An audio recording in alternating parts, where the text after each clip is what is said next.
மென்மையான வண்டல் பாறை அடுக்குகளின் துளைகளில் உள்ள வாயுவின் பெயர்.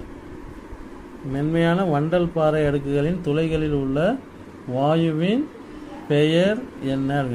ஷேல் வாயு, கோபர் வாயு, நீர் வாயு, ஆக்சிஜன் வாயுன்னு கொடுத்துருக்காங்க. இதுக்கு ஆன்சர் என்னன்னு பார்த்தீங்கன்னா ஷேல் வாயு. இது எதில் இருக்குன்னு பார்த்தீங்கன்னா 10ஆம் வகுப்பு அறிவியல் பாடத்தில் இருக்கு. வாங்க பார்க்கலாம்.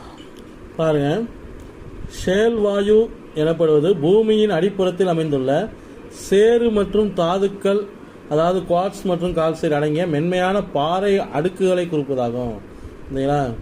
இப்பாறை அடுக்குகளில் தான் என்ன இருக்குன்னா இடையில் உள்ள துளைகளில் எண்ணெய் மற்றும் வாயுக்கள் இருந்துள்ளன. இதைத்தான் கேட்டிருந்தாங்க. பாறை அடுக்குகள் இடையில் உள்ள இங்கே எண்ணெய் கொடுத்துருக்காங்க சேர்த்து, ஆனால் இங்கே நம்ம கேட்டிருந்தது வாயு.